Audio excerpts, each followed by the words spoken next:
bibliothécaire. Si vous voulez un peu de surnaturel, vous êtes sur la bonne vidéo. Surtout, n'oubliez pas de vous abonner, cliquez sur la cloche et laissez un petit like sur la vidéo. Ça fait toujours plaisir. Et maintenant, ouvrez bien vos oreilles. Bonjour chers amis bibliothécaires. La bibliothèque ouvre ses portes pour la dernière creepypasta de cette semaine spéciale Halloween. Le titre de cette dernière, The Pumpkin Patch, ou en français, le champ de citrouille. Liam était du genre croyant, mais encore plus qu'un élève de la 3e année moyen. La plupart des enfants de son âge croyaient au Père Noël et au lapin de Pâques. Mais Liam, lui, trouvait ces histoires stupides et hors de propos. Des personnages fictifs évoqués pour attirer les jeunes cœurs et esprits vers les vacances. Liam supposa que sa foi ne pouvait reposer que sur une seule idole. Comme une question agnostique sur la divinité de Vahou, Allah et Bouddha, qui pourrait être le seul vrai Dieu, Liam savait qu'il ne pouvait y avoir qu'un seul totem de vacances authentique. Il ne pouvait pas exister à la fois un Père Noël et une fée des dents. Il ne pouvait y en avoir qu'un. Et pour Liam, celui en question était The Pumpkin King, ou le roi des citrouilles. En bas de la route de la maison de Liam se trouvait un champ de citrouilles, qui s'étendait vers l'horizon, sous lequel le soleil plongeait chaque soir. C'est là, croyait Liam, que sa divinité des fêtes se levait pour récompenser ses disciples, jeunes et vieux. La nuit où cela s'est produit était All Hallows Eve, bien sûr. Maintenant, Liam savait dans son cœur que ce roi citrouille était la seule véritable idole. Tout comme n'importe quel petit enfant aux yeux brillants savait que le Père Noël glisserait dans leur cheminée avec son sac de friandises la veille de Noël. Mais les enfants à l'école pensaient que Liam était stupide pour ses croyances enfantines. Tout comme les religions du monde, où les croyants d'un serpent parlant se moquent des croyants d'un cheval ailé, les croyants de l'école primaire du renne volant et des elfes de Noël se sont moqués de Liam pour sa dévotion à un dieu citrouille. Quand vas-tu arrêter de croire en cette stupide citrouille ? Hé Liam, regarde-moi sculpter le visage du roi citrouille. Le Père Noël est réel, m'ont dit mes parents. Mais mes parents ont dit que le roi des citrouilles n'est pas réel. Lors de son retour qu'il faisait à pied, qui faisait 3 kilomètres, les intimidateurs de 5e année de l'école, du nom de Frankie, Tyler et Aspen, ont attendu patiemment que Liam passe sous le pont de pierre voûtée. Lorsque Liam est sorti du dessous, il a été accueilli par une pluie de boyaux de citrouille froids et visqueux qui pleuvaient sur sa tête, immédiatement suivi par des sons de ricanement diaboliques. La nouvelle s'est alors répandue dans la petite ville de Caroline du Sud, que le petit Liam Henson croyait à l'occultisme et passerait la nuit d'Halloween dans un champ de citrouilles, en attendant sa divinité païenne. Une notion qui a été accueillie avec des regards critiques et des potins de signalisation de vertu de la part de ses habitants à la ceinture biblique. Et bientôt, les parents de Liam ont cessé de recevoir des invitations aux fonctions de l'église locale. Même sa sœur aînée était rejetée à l'école, considérée comme une sorte de sorcière qui, comme son frère, s'inclinait devant des idoles païennes. L'après-midi d'Halloween arriva bientôt. La salle de classe avait été entièrement décorée pour l'occasion. Des citrouilles découpées en paniers ont été enfilées avec du fil et clouées à un bâton sur le mur. Une grande découpe de chat noir a été collée à la porte de la classe et un bol de citrouilles rempli de bonbons était posé sur le bureau de l'enseignant. Aucune des décorations de l'école n'osait faire écho à quoi que ce soit à voir avec des sorcières ou des gobelins ou même des vampires ou des démons. Quelque chose qui aurait attiré le jugement de plus de quelques groupes de parents. L'école de Liam a organisé un événement, Trick or Treat. Les enfants étaient costumés et faisaient la queue devant chaque classe pour recevoir leurs friandises. Liam, bien sûr, était habillé en citrouille. Il a alors reçu les railleries habituelles de ses camarades de classe. S'il ne se moquait pas de sa dévotion envers le roi citrouille, il riait du fait que les costumes de citrouille étaient normalement réservés au premier Halloween d'un bébé. Ce n'est que lorsqu'on a gentiment demandé à Liam de s'abstenir de son tour pour aller chercher les friandises qu'il est devenu le plus désemparé. Liam, je pense que c'est mieux si tu restes dans le bureau du principal Révis pendant 1 heure. C'est son professeur, Madame Wolski. Il l'a détesté avec passion. Pourquoi ? Liam a demandé innocemment. Parce que. Liam l'a détesté pour ça. La façon dont elle ne donnerait jamais de vraie réponse. Elle agissait comme si elle était le Seigneur tout-puissant sur lequel reposait la justice des règles. Mais elle n'était qu'une partie du problème. Le plus gros problème, c'était que Liam était un croyant parmi les non-croyants. Du moins, en ce qui concerne son roi citrouille. Ces croyants de la Bible ne l'auraient tout simplement pas. Le lapin de Pâques et le Père Noël leur plaisaient, ils étaient les mascottes des fêtes chrétiennes et étaient donc vertueux et purs. Pour eux, le roi citrouille, c'était une nature égale au dieu Pan, sur lequel était basée l'apparence de leur personnage de Satan. Et donc Liam s'est résigné à s'asseoir, à bouillonner et à mijoter dans le bureau du directeur. Le principal Révis lui a offert des bonbons du bol sur son bureau. Alors que Liam mâchait pathétiquement un morceau de caramel, il pensait à quel point les autres enfants avaient mieux en termes de qualité et de quantité de bonbons. Cela lui faisait bouillir le sang d'y penser. De la façon dont ces zombies banals ont été récompensés pour leur manque de pensée originale. Excusez-moi, j'espère que je n'interromps rien. C'était Madame B, la conseillère scolaire. Elle est entrée dans la pièce en frappant fermement à la porte déjà ouverte. Pas du tout, a répondu le principal Révis. Asseyez-vous. Oh mon Dieu. Liam savait ce que cela signifiait. Madame B était sur le point de le conseiller. Même à son âge, Liam pensait que c'était une position inutile qui pouvait être gérée par n'importe qui et tout le monde à la fois. Madame B s'est assise en face de Liam, à côté du principal Révis. Alors que celle-ci ajustait ses cheveux, Liam a aperçu les yeux de Révis errant vers ses jambes couvertes par des collants. Quelle hypocrisie! Maintenant, Liam, a déclaré Madame B avec son accent épais du Sud, parlant à Liam d'une manière la plus passivement dégradante. Nous voulions vous parler aujourd'hui de certaines choses que vous avez dites à l'école. D'accord, dit Liam indifférent. Liam, tu sais ce que signifie le mot potin? Ah, ça y est, nous y voilà. Oui, répondit Liam. Et il y a eu une pause. Madame B attendait une réponse. Alors, vas-y, dis-moi. Cela signifie aller parler partout en disant des choses qui ne sont pas vraies. C'est exact. Eh bien, c'est un peu ce dont il s'agit, Liam. Une autre pause alors que Madame B fixait Liam avec des yeux de chiot humiliants. D'accord, dit Liam au milieu de l'air maladroit. J'ai entendu dire que vous faisiez le tour de l'école en parlant d'un truc qui s'appelait The Pumpkin King. Est-ce vrai? Oui. Pourquoi? Parce que c'est presque Halloween, et chaque Halloween, le roi des citrouilles sort du champ des citrouilles et offre des cadeaux à tous ses fidèles. Ce n'est pas vraiment vrai, n'est-ce pas? Si, c'est le cas. Liam, il n'y a pas de Pumpkin King. Êtes-vous une femme qui croyait en Dieu et qui le craignait? Madame B a alors été déconcertée. Et plutôt 2 fois qu'une. Non seulement le jeune Liam avait tourné le questionnement vers elle, mais il posait aussi une question intelligente. Du moins, intelligente pour son âge.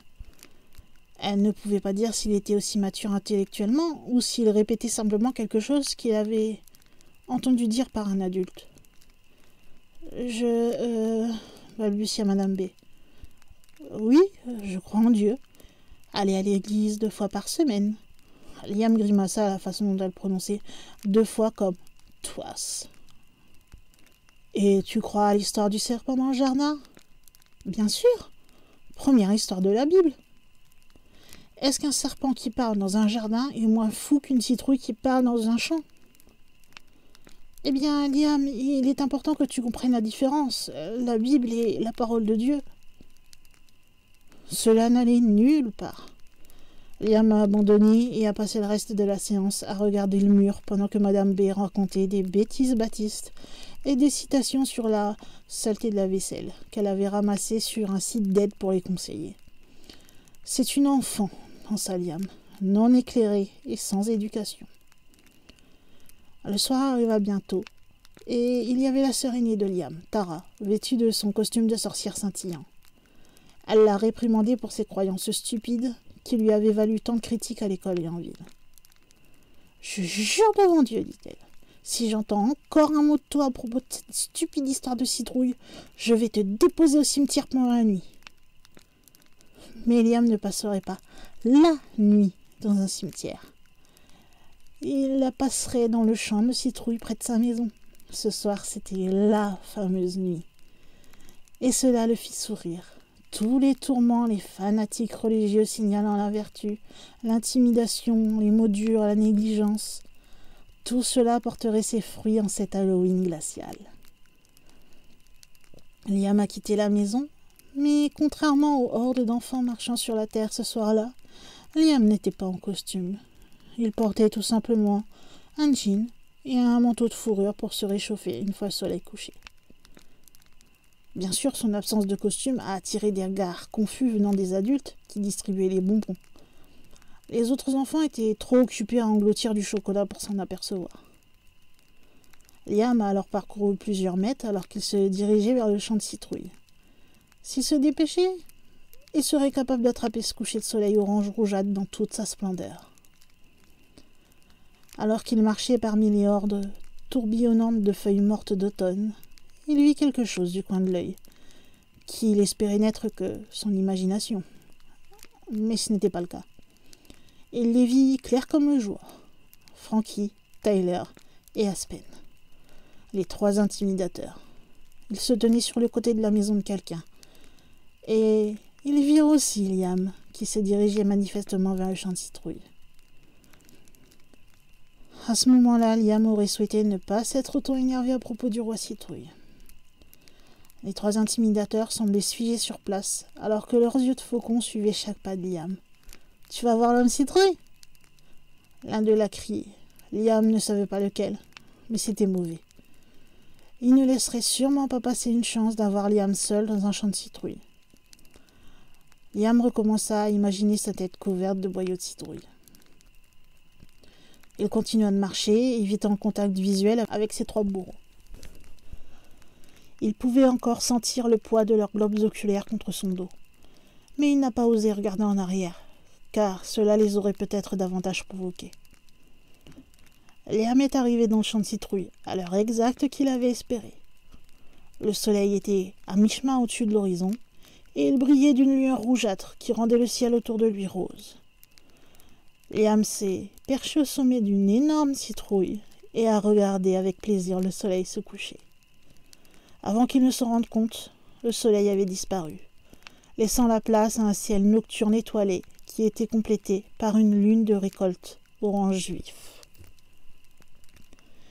L'air était froid maintenant, et les dents de Liam claquaient légèrement alors que le vent glissait sur sa nuque. Le bruit occasionnel d'une feuille solitaire soufflée par le vent, rebondissant sur une citrouille à proximité, remplissait Liam d'un petit sentiment d'espoir.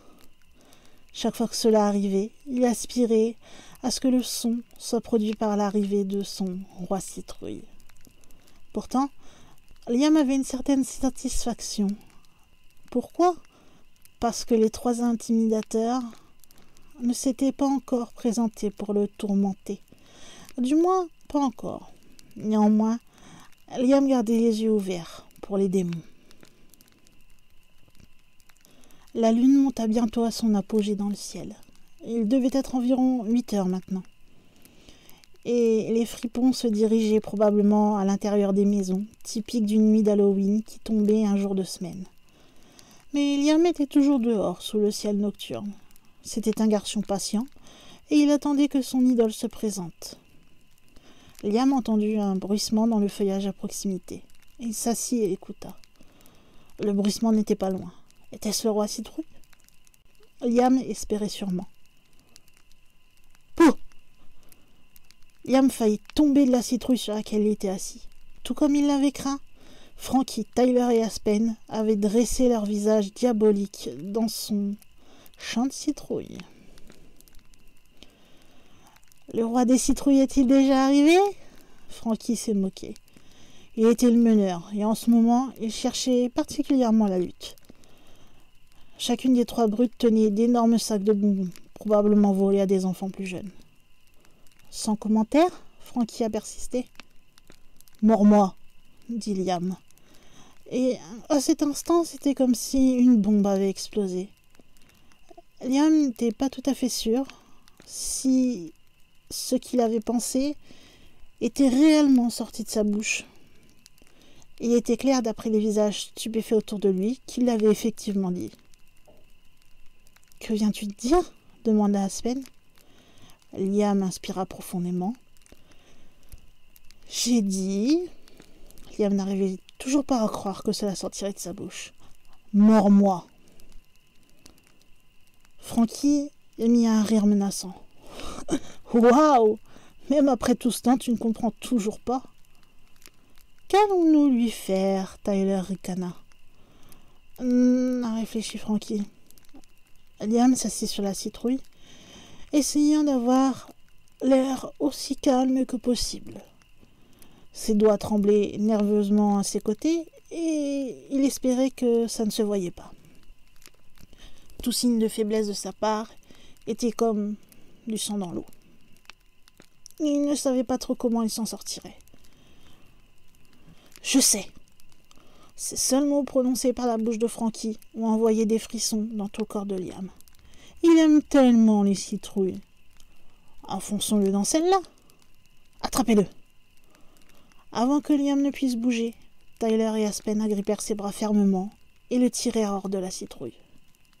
« Celle-ci est parfaite, » a déclaré Frankie en pointant du doigt la grosse citrouille. « Tyler, tu as le couteau ?»« Ici. » Tyler a alors sorti un grand couteau de chasse de son fourreau et l'a lancé à Frankie.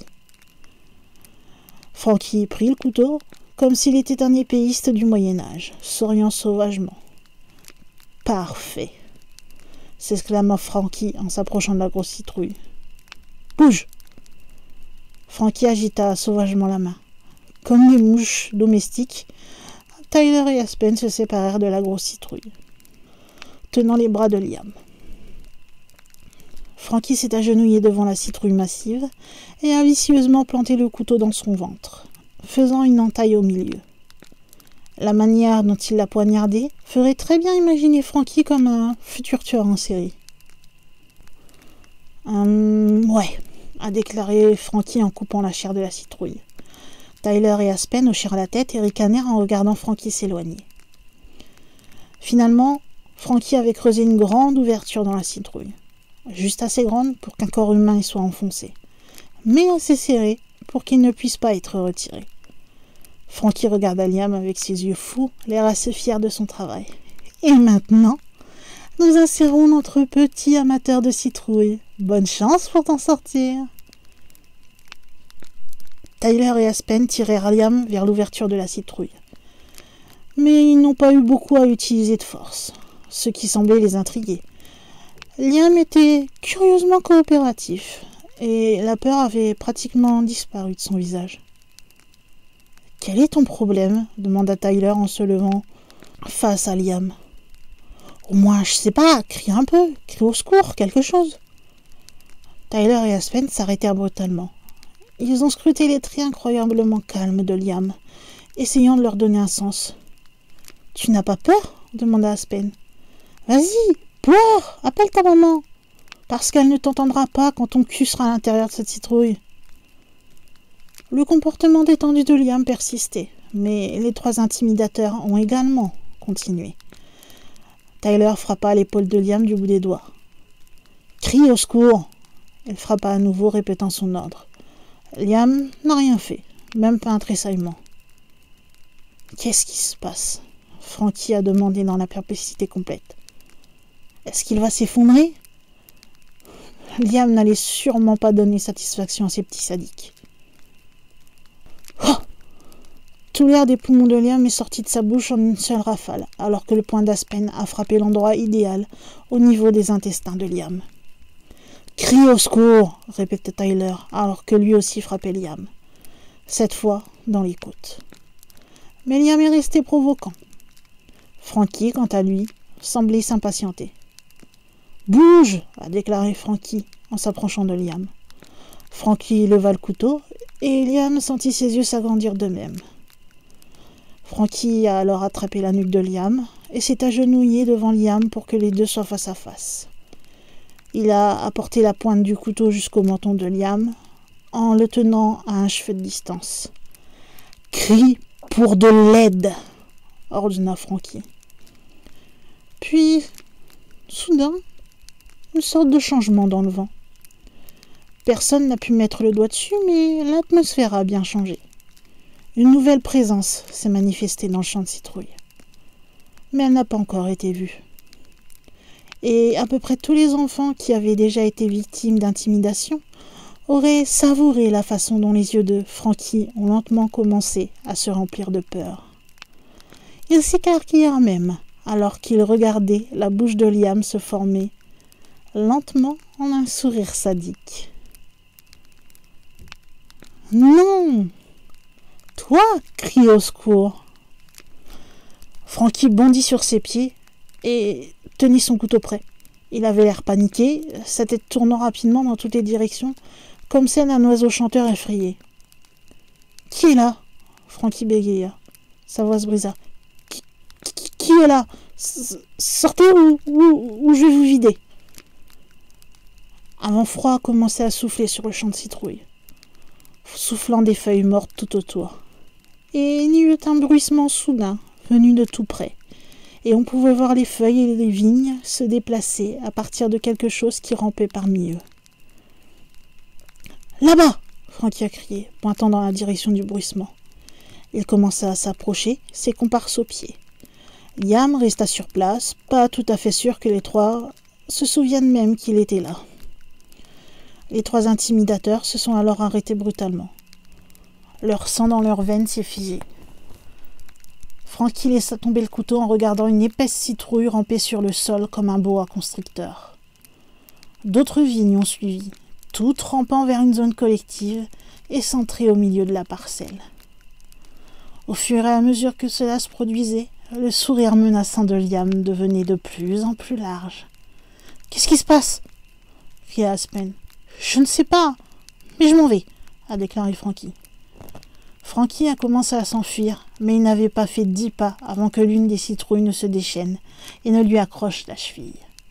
Frankie est tombé au sol, atterrissant directement sur son visage. Il criait comme une petite fille.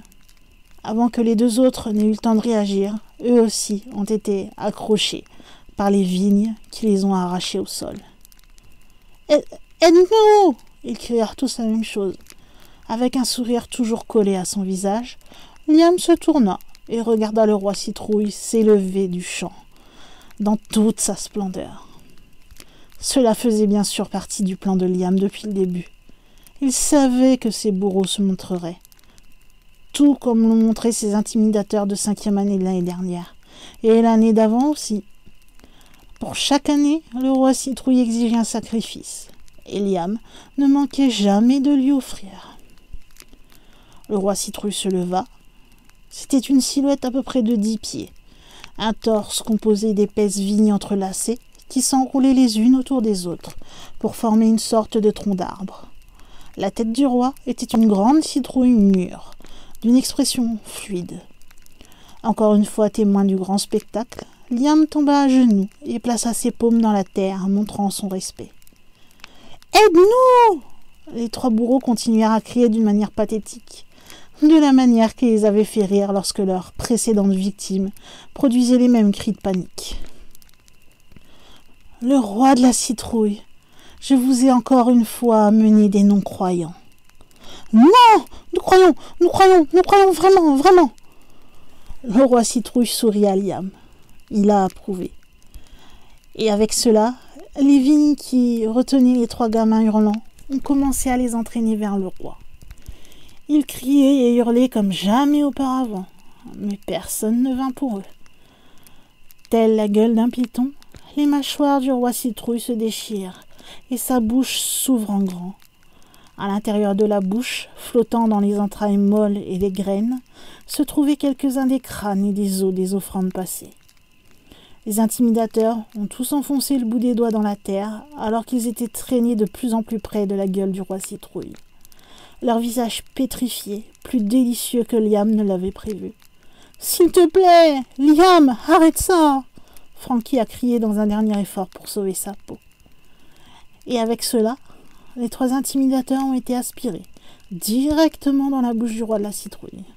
Un fort bruit sourd remplissant l'air alors que leur corps était submergé dans les tas de boyaux à l'intérieur.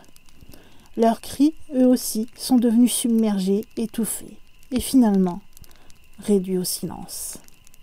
Le matin après Halloween, des emballages de bonbons jonchaient les rues. Du papier toilette était étalé le long de plusieurs pelouses de devant. Une poignée de personnes ont démonté leur décoration d'Halloween à l'aube, avant que le début de la journée de travail ne commence.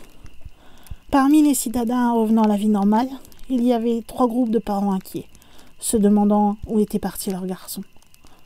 La dernière fois que la mère de Frankie l'avait vu, il quittait la maison, avec une tête d'oreiller vide et ce sourire flagorneur alors qu'il lui disait au revoir. La mère d'Aspen, elle, a regardé son fils partir avec Frankie. Et la mère de Tyler n'avait entendu qu'un « au revoir » sans enthousiasme prononcé par son fils, suivi du claquement de la porte d'entrée. Des équipes de recherche ont été envoyées pour les retrouver. Personne ni rien n'est venu. Liam n'en dit bien sûr pas un mot. Le lendemain d'Halloween a toujours été sombre pour lui, car cela signifiait qu'il devait attendre encore 1 an pour voir son Dieu. Finalement, les équipes de recherche sont parties à la recherche des 3 garçons disparus dans le champ de citrouille. Ils ont fouillé toute la parcelle à la recherche de tout signe des garçons disparus. Une montre, un gant, un sac de bonbons, n'importe quoi. Et après que les équipes de recherche aient fouillé dans le champ de citrouille, Liam s'est retrouvé à regarder l'histoire passée aux nouvelles du soir. Alors qu'il cueillait des petits pois pour une tarte aux pots par ailleurs satisfaisante, il sourit à l'image sur l'écran de télévision. Son propre ouvrage, l'expression « Inri » gravée dans le côté d'une citrouille. Je vous avais gardé la plus longue creepypasta pour ce dimanche. J'espère que vous aurez quand même pris plaisir à m'écouter. Vous savez que vous pouvez vous abonner si ce n'est pas encore fait pour plus de contenu. Me soutenir en mettant un pouce bleu ou un pouce en l'air. Commenter cette vidéo, la partager sur les réseaux sociaux pour ramener plus de bibliothécaires sur cette chaîne. Je vous remercie de m'avoir écouté et je vous annonce que la semaine Halloween est terminée. Et maintenant, en tant que gardienne de la bibliothèque, je me dois de fermer ces portes et de vous dire